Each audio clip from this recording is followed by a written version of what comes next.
مؤذن دن میں 5 مرتبہ کہتا ہے حی علی الصلاۃ، آؤ نماز کی طرف. تو سوال پیدا ہوتا ہے ذہن میں کہ نماز کی طرف آئیں گے تو ملے گا کیا؟ اس لیے کہ انسان کی طبیعت میں مفاد پرستی ہے. اگر کوئی کسی کو کہے کہ یہ کام کرو تو بولے گا اس سے کیا ہوگا، یہ پھل کھاؤ تو کہا اس سے کیا ہوگا، یہ پھول لو تو اس سے کیا ہوگا.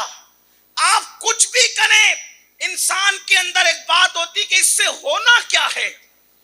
تو جب اذان میں کہا جاتا ہے حی علی الصلاۃ تو انسان کے دماغ میں آتا ہے اس سے ہوگا کیا، تو کہا حی علی الفلاح، کامیابی ملے گی.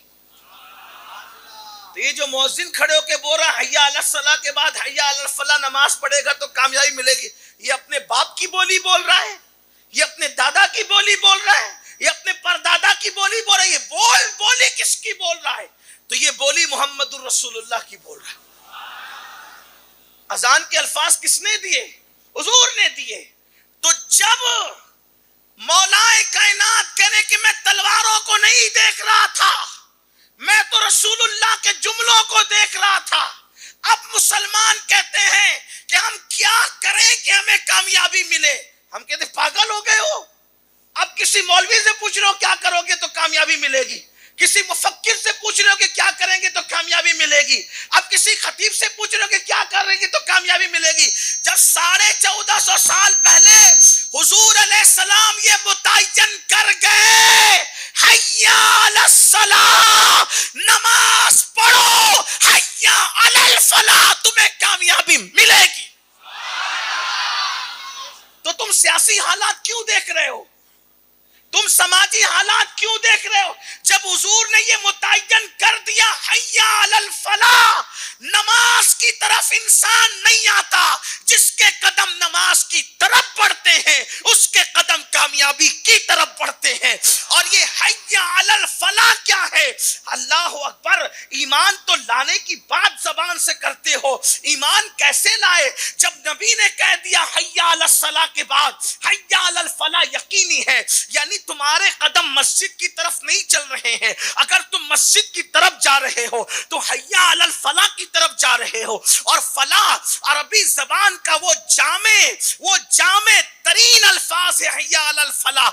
بلکہ فلاح ایسے الفاظ ہے، فلاح اس کو کہتے ہیں کہ صرف ایک چیز کی کامیابی نہیں. اگر تم مسجد کی طرف جا رہے ہو، صلاح کی طرف جا رہے ہو تو فلاح تمہاری طرف آ رہی ہے. یعنی تجارت کی فلاح، علم کی فلاح، سیاست کی فلاح، تہذیب کی فلاح، تمدن کی فلاح، کلچر کی فلاح، حسن کی فلاح، اولاد کی آنکھوں کی ٹھنڈک بننے کی فلاح، گھروں میں برکتوں کی فلاح، گھروں میں سکون کی فلاح.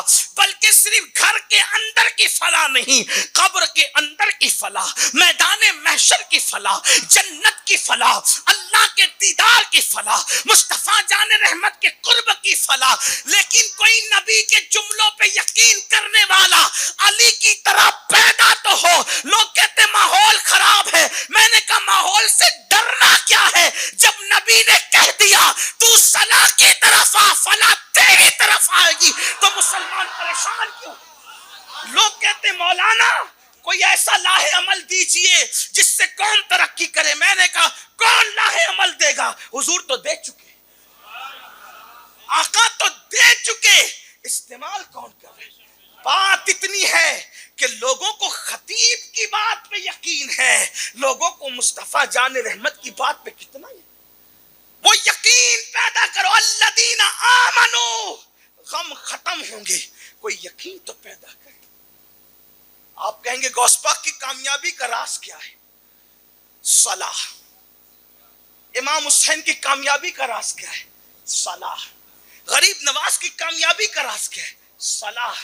محبوب الہی کی کامیابی کا راز کیا ہے؟ صلاح. اور ہماری ناکامی کی وجہ کیا ہے؟ صلاح.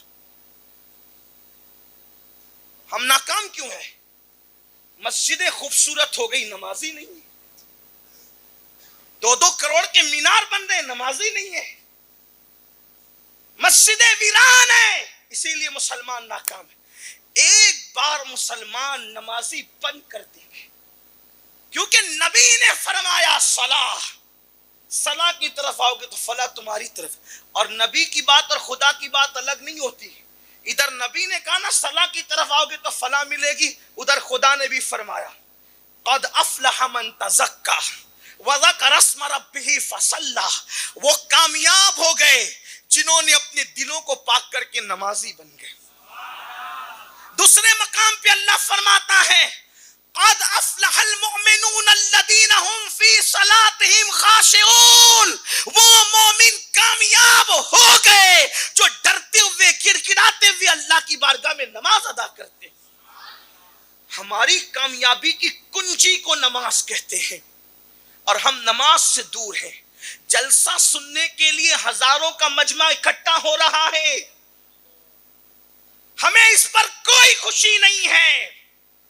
مجمع کے زیادہ اکٹھا ہونے پہ سیاسی لیڈر خوش ہوتے ہیں, ہمیں بھیڑ اکٹھا ہونے پہ کوئی خوشی نہیں ہے.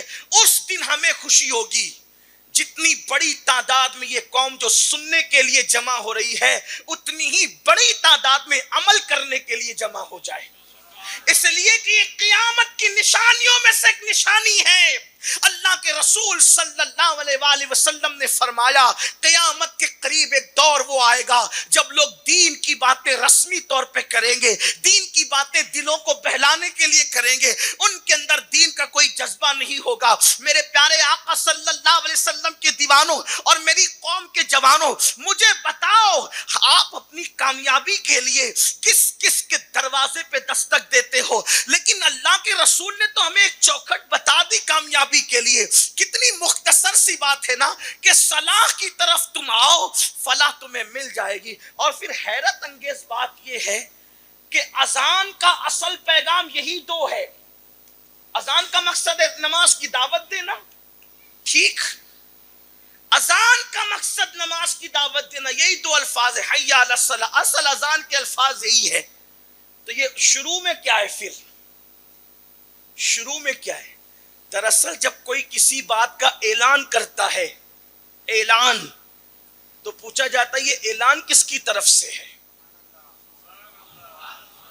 مثال کے طور پر اگر میں آ کر کہہ دوں کہ ناسک شہر بند کرو, اعلان ہے, کس کی طرف سے آئے ہیں آپ؟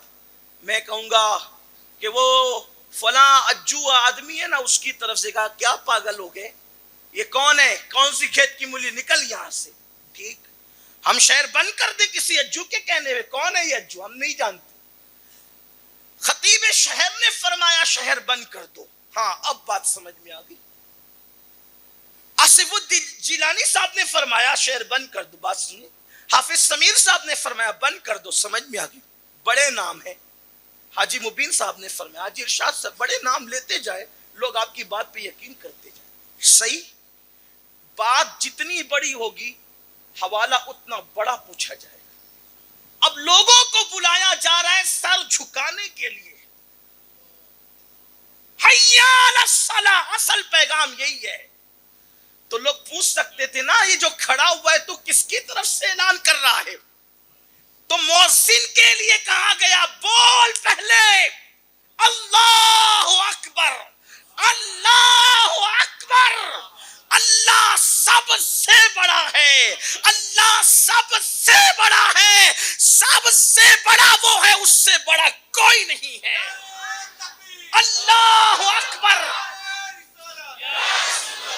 اللہ اکبر, اللہ اکبر, اللہ سب سے بڑا, اللہ سب سے بڑا ہے. اب توجہ کرنا, اللہ وہ جو سمجھ میں نہیں آتا, اللہ وہ جو بیان میں نہیں آتا, اللہ وہ جو تصور میں نہیں آتا, اللہ وہ جو تخیل میں نہیں آتا. جو بیان میں آ جائے مکمل وہ اللہ نہیں ہو سکتا, جو تصور میں آ جائے مکمل وہ اللہ نہیں ہو سکتا, جو الفاظ کا جامع پہن لے وہ اللہ نہیں ہو سکتا, جو تصور میں آئے, دماغ میں آئے, خیال میں آئے وہ اللہ نہیں ہو سکتا. اب کہنے والا کہہ رہا ہے اللہ اکبر, اللہ اکبر, اللہ سب سے بڑا ہے لیکن دکھتا نہیں, پکڑ دکھتا نہیں, سمجھ میں نہیں آتا, بیان میں نہیں آتا, زبان میں نہیں آتا, تحریر میں نہیں آتا, تقریر میں نہیں آتا. کہ یہ اللہ کون ہے؟ وہ کہا اشہد واللہ الہ الا اللہ, اللہ وہ ہے اس کے سوا کوئی معبود نہیں. میں کہہ کیسے مان لوں کہ اس کے سوا کوئی معبود نہیں؟ تو فوراً کہا گیا اشہد ان محمد رسول اللہ، اللہ وہ ہے جس کا نمائندہ بن کر محمد تشریف لائے۔ ارے وہ سمجھ میں نہیں آتا تو اب ان کو دیکھ کر اللہ کو سمجھ کہ جو چاند کے ٹکڑے اشارے سے کرتا ہے، تجھے پتا ہونا چاہیے جب اس کے بندے کی قدرت اور طاقت کا یہ عالم ہے تو محمد کو بنانے والے خدا کی طاقت کا عالم ہے۔ اشہد لا الہ الا اللہ، اللہ کے سوا کوئی معبود نہیں۔ اللہ کون ہے؟ اشہد ان محمد الرسول اللہ۔ اب جب اتنی باتیں کہہ کر اپنا اعتماد پالے مؤذن، تب کہتے ہیں حی علی الصلاۃ، آؤ نماز کی طرف، کیا ملے گا؟ حی علی الفلاح، کامیابی۔ کیوں پریشان ہے مسلمان؟ جب تک مسلمان اللہ کی چوکھٹ سے وابستہ رہا، کبھی غم نہیں تھے اس کو۔ آج 3 بار پیٹ بھر کے کھا کے بھی غمگین ہے، دن میں 2 مرتبہ کپڑے تبدیل کر کے بھی خوف زدہ ہے۔ اور ایک بات آپ کو کہوں، غم کا علاج بھی یقین ہے، ایمان، اور خوف کا علاج بھی یقین ہے، ایمان۔